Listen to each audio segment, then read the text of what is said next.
있도록 응원드리는 박상현 아나운서의 뉴스 브리핑 지금 바로 시작합니다.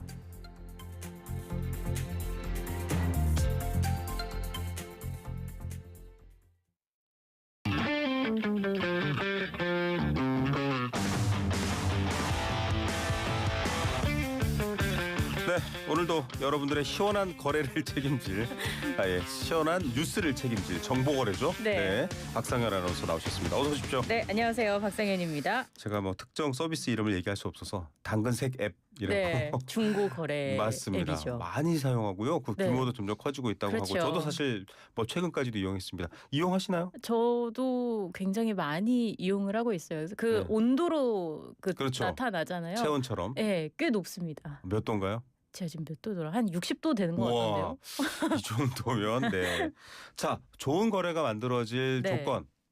뭐 이를테면 나는 이럴 경우는 과감히 깎아준다 이런 거 있습니까? 아, 이럴 경우 깎아준다. 저는 예의 있게 네. 저 역시도 뭐 그렇고 상대도 그렇고 좀 예의 있는 그런 대화가 오가면 네네. 예, 굳이 부탁하지 않더라도 먼저 깎아주는 경우도 있고요. 네. 뭐 너무 터무니없이 깎아달라고 하는 분들도 계시잖아요. 맞아요. 그럴 때는 반값 툭 지르고 보시는 분들도 있고. 대답을 네. 하지 않습니다. 저 같은 경우는 저도 아이들이 이제 어느 정도 다 커가고 있으니까 네. 아이들 물품 많이 거래를 했는데 어, 꼭 필요한 분이라면 과감하게 깎아드립니다. 절반 이상까지. 그래요? 예. 이분한테 꼭 필요하다. 자, 갑자기 저희가 개인 중고 거래를 얘기하는 게 아니고요. 지금 예. 뭐 국외, 외교, 경제 그리고 정치까지 많은 협상과 합의 국민들이 기대하고 있는데 쿨 거래가 이루어지길 바라면서 네. 첫 번째 정보 거래 우리의 브리핑 들어가 보겠습니다. 그 얘기입니다. 마가 이거 트럼프 대통령이 모자로도 쓰고 다녀요. 아, 그렇죠. Make America Great Again이잖아요. 네. 미국을 다시 위대하게인데 우리가 마가 말고요. 마스가 이러고 제안을 했습니다. 뭔가도 궁금한데 네. 자, 앞으로 일단 사흘 앞으로 시한이 다가왔기 때문에 지금 좀 걱정이에요. 그렇습니다. 일단 그 미국 트럼프 대통령이 아직 합의를 하지 못한 국가들의 관세율이 15에서 20%가 될 거다라고 얘기를 했다는 소식이 앞서 전해져 들어왔어요. 네네.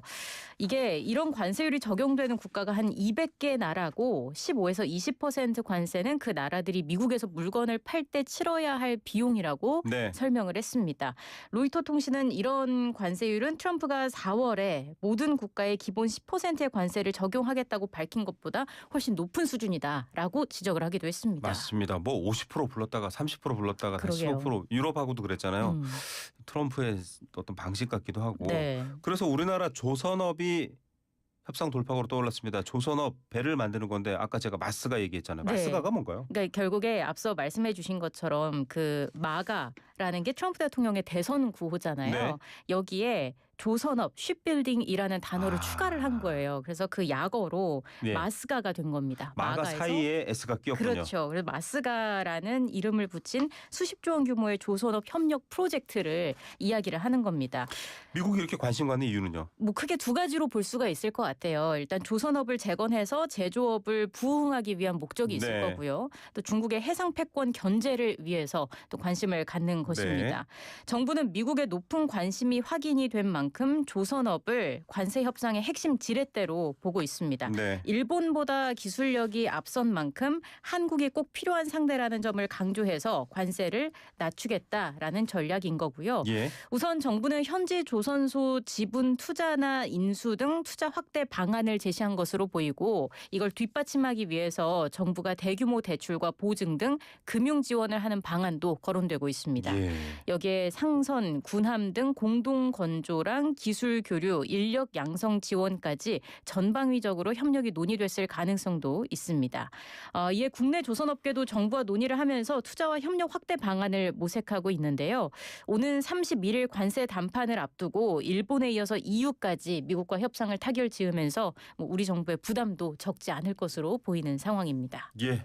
사막에서 모래를 파는 심정으로 북극에서 에어컨을 파는 심정으로 정말 어떤 거라도 필요하겠다라는 걸 좀 찾아내서 협상을 네. 잘 성사해야 될 것 같고요. 트럼프는 1998년도에도 한국에 와서 조선소를 그렇죠. 둘러봤고 조선업에 관심이 많습니다. 네. 여러 가지 협상이 잘 되길 바라봅니다. 자, 이런 가운데 국내 상황도 좀 보겠습니다. 자, 여러 특검, 3특검이 지금 굴러가고 있는데 일단 윤석열 전 대통령 부부 공천 개입 의혹을 수사하고 있는 김건희 특별검사팀이 어제는 이준석 개혁신당 대표 자택 압수수색했습니다. 네. 윤상현 의원 조사가 들어갈 때 저희가 방송했잖아요. 그렇죠. 들어갈 때와는 달리 나올 때는 어느 정도 특검의 의혹을 인정하는 듯한 네. 발언도 했다고 알려지고 있고요. 그렇습니다. 그래서 윤석열 전 대통령 부부의 공천 개입 의혹을 수사하는 특검팀이 이준석 대표의 집과 국회의원회관 사무실에 대한 강제 수사에 네. 나섰습니다. 이 대표는 지난 2022년 재보궐선거 관련 업무방해 혐의로 고발돼서 피의자 신분인 거고요. 특검은 윤 전 대통령 부부가 명태균 씨로부터 대선 여론조사 등을 제공받은 대가로 김영선 전 의원이 공천을 받도록 관여한 혐의를 수사 중인데 네. 당시 국민의힘 당 대표였던 이 대표가 연루됐을 가능성이 있다고 보고 있는 겁니다. 네. 특검은 또 지난해 4.10 총선을 앞두고 이 대표와 김 전 의원, 명 씨 등이 한자리에 모인 이른바 칠불사 회동도 들여다보고 있어요. 예. 이거는 김영선 전 의원이 김건희 여사 공천 개입 폭로와 개혁신당 비례대표 공천을 거래하려 했다는 의혹인데요. 앞서 이 대표는 김 전 의원의 요구를 현장에서 거절했다고 입장을 밝힌 바 있습니다. 예. 사실 전당대회로 대표에 들어서자마자 압수수색을 받은 거예요. 입장을 드러냈죠? 그렇습니다. 전당대회 직후에 관심이 집중되는 이때를 강제 수사 시점으로 정한 건 오해의 소지가 다분하다라고 했습니다. 첫 공식 회의를 취소하고 긴급 기자회견을 지도부가 열었는데 지도부 역시 정치적 망신 주기로 규정을 했어요. 수사가 아닌 정치를 해서는 안 된다라고 목소리를 높였습니다.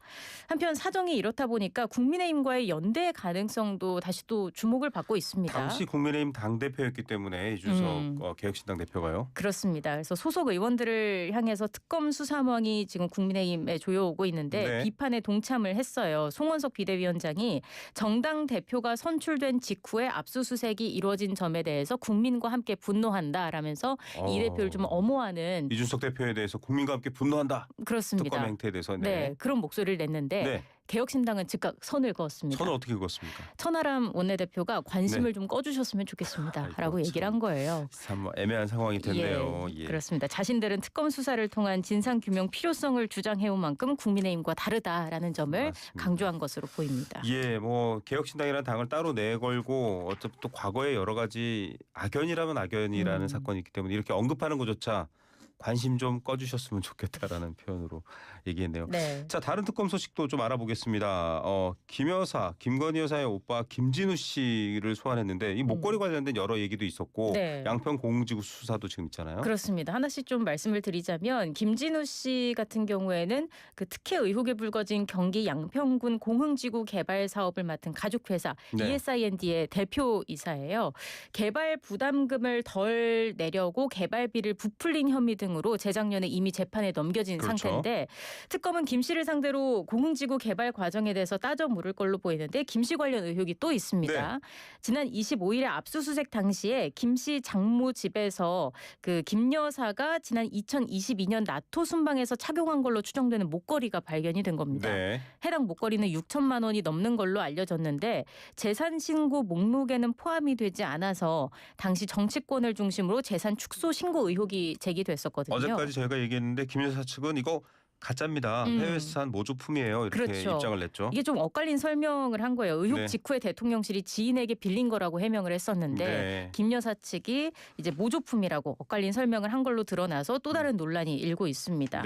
김 여사 측은 목걸이가 김 씨 장모 집에서 발견된 데에 대해서 가족끼리 돌려찰 수도 있는 거고 이게 모조품이라서 큰 의미도 없다는 입장입니다. 하지만 특검으로서는 증거인멸 가능성 등도 염두에 두고 김 씨에게 보관 경위 를 추궁할 것으로 전망이 되고 있고요. 또 특검은 이와 별개로 해당 목걸이의 진품 감정에도 착수한다는 방침입니다. 진짜인지 아닌지 확인해 보겠다고요. 근데 모조품의 가격이 얼마인지 모르겠습니다만 이거를 어떤 대가적 성격으로 받았다고 하면 또 뇌물죄가 될 수도 있습니다. 그래서 여러 가지 수사가 진행된다는 점을 다시 한번 정리해 드리고요. 참 어려운 상황입니다. 이런 수사를 받고 있는 국민의힘 상황이 조금 개혁과 새로운 모습으로 나아가길 또 응원하는 분들도 있을 텐데 지금은 신천지 논란까지 물론 홍준표 전 시장의 발언도 있고 또 전한길 씨 입당을 둘러싸고도 여전히 좀 갈등이 있는 상황입니다. 신천지 논란은 계속 커지나 봐요. 그러게요. 홍준표 전 시장이 지난 주말에 이어서 어제 또 SNS에 신천지 관련 글을 올린 거예요. 보면 신천지 교인들의 책임당원 가입이 그해 그러니까 2021년 네. 7월에서 9월에 집중적으로 이루어졌다고 한다. 네. 내가 그걸 안 건 대선 경선 직후였는데 그걸 확인하기 위해서 이듬해 8월경에 신천지 교주 이만희 씨를 경북 청도에 있는 이만희 교주 별장에서 만났다고 적었습니다. 이분도 검찰 출신이잖아요. 그렇죠. 좀 치밀하게 확인을 했어야 했나 이런 생각도 드네요. 근데 아직도 여태까지 밝히지 않았었잖아요. 그렇죠. 이게 그 이유도 적었는데 윤석열 정권 출범의 정당성 여부가 문제가 될 소지가 있었기 때문이라고 하면서 네. 이제야 밝히는 건 지금도 그런 현상이 그 당에 계속되고 있기 때문에 그 당의 앞날을 위해서 밝히는 거라고 설명을 했습니다. 예, 이제는 말할 수 있다처럼 지금 말한다 이 얘기인데 그렇습니다. 토요일부터 계속 당내 상황에 대해서 언급을 계속 해왔어요. 네, 이게 좀 정리를 해드리자면 국민의힘 대선 경선 당시인 2021년 10월에 권성동 의원이 신천지 등 신도 수십만 명의 집단 책임당원 가입을 주도해서 윤 전 대통령의 경선 승리를 도왔다고 적었었잖아요. 홍 전 시장이 쓴 말입니다. 그렇습니다. 그래서 이에 대해서 권 의원이 그런 사실이 없다고 반박을 했었고 홍 전 시장은 이만희 씨로부터 윤 전 대통령이 검찰총장 시절에 코로나 사태 때 신천지 압수수색을 막아줘서 그 은혜를 갚기 위해 신도들을 가입시켜서 도운 거라는 얘기를 들었다라고 재반박을 하면서 진실 공방을 벌여왔던 것입니다. 네. 그리고 어제까지 또 이렇게 SNS에 글을 올리면서 논란이 계속되고 있는 상황인데요. 민주당은 즉시 공세에 나섰죠. 김병기 원내대표는 사실이라면 국민의힘은 민주정당이 아니다라고 얘기를 했고 전현희 최고위원은 특검이 철저히 수사를 해서 진상규명에 나서야 한다라고 얘기를 하기도 했습니다. 자, 투표권을 가지려면 3개월 동안 당비를 내야 된다. 아니다. 특별히 한 달만 내도 되도록 하는 그때 기준이 있었다. 굉장히 서로 폭로전처럼 얘기가 오고 있습니다. 진실이 밝혀야 될 부분까지 다가간 것 같은데 국민의힘 지도부 입장 알려주시죠. 일단 홍 전 시장 주장에 근거가 없다고 진화에 나섰습니다. 최수진 수석 대변인은 신천지가 가입했다는 증거가 없고 단지 이만희 말에만 의존할 뿐이다라고 얘기를 했습니다. 그러면서 2021년 당시 당원 가입 수를 보면 민주당은 책임당원이 40만 명 늘었고 우리 당은 26만 명 늘었다. 민주당이 우리보다 더 늘어났다라고 주장을 했습니다. 이렇게 좀 때 아닌 신천지 논란이 불거졌는데 당권 주자들의 선명성을 가르는 기준이 되기도 했어요. 장동혁 의원은 전환기 씨를 당원으로 품어야 한다고 주장한 데 이어서 어떤 종교를 믿든 우리 국민이고 정치적 자유가 있다면서 노선을 좀 확고히 했습니다. 또 탄핵 찬반 주자의 장외 공방도 이어졌는데요. 안철수 의원이 대통령 자리를 민주당에 내준 것에 책임지라면서 김문수 전 장관을 겨냥했거든요. 김 전 장관은 저의 거취는 우리 당원들께서 결정하실 줄로 믿고 있다라면서 가볍게 일축하기도 했습니다. 또 초선의 주진우 의원은 개파 자체를 타파해야 한다라면서 의원총회 투표 의무화를 공언하기도 했습니다. 새로운 의혹이 좀 더해지고 있는데 집안 싸움은 계속해서 이어지고 있습니다. 저희가 최영두 의원 8시에 연결할 예정입니다. 당내에 대해서 또 여러 개혁적 입장도 내놓으신 분이기 때문에 이 사안에 대해서 어떻게 얘기할지 저희가 방송에서 들려드릴 테니까요. YTN도 계속 들어주십시오. 자, 북한이 이재명 정부 들어 첫 대남 메시지 냈습니다. 어제 속보가 뜨면서 제가 김준영 조국현 신당 의원 출연 때도 여쭤봤는데 기존의 입장을 반복한 것 같기도 해요. 전 정권과 다를 바 없다 이런 취지의 말들을 했잖아요. 맞습니다. 그래서 대화에 나설 뜻이 없다고 이야기를 했습니다. 북한이 김여정 노동당 부부장의 담화를 통해서 그 새 정부의 대북 유화책을 평가절하했고요. 대화에 나설 뜻이 없다고 밝힌 겁니다. 서울에서 어떤 정책이 수립되고 어떤 제안이 나오든지 흥미가 없다면서 한국과 마주 앉을 일도 논의할 문제도 없다는 게 공식 입장이라고 전했습니다. 특히 대북 방송 중단은 진작에 하지 말았어야 할 일을 가역적으로 되돌려 세운 것에 불과하고 새 정부의 대북 정책을 동족 흉내라고 비꼬기도 했습니다.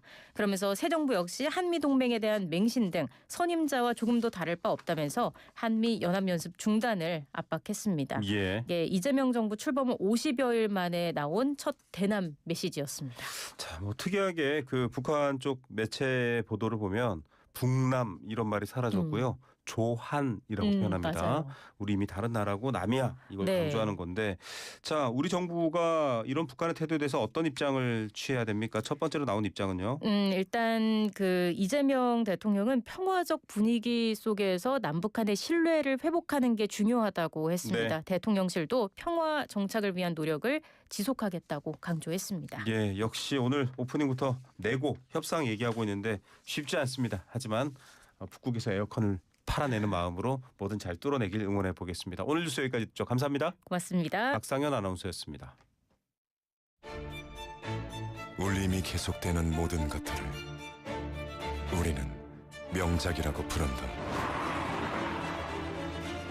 지금도 시간이 지나도 메르세데스 벤츠 S클래스 지금 가까운 전시장에서 모든 인쇄 가능한 성원 에드피아. 온라인 주문 간편한 성원 에드피아. 누구든지 어디서나 쉽고 빠르게 인쇄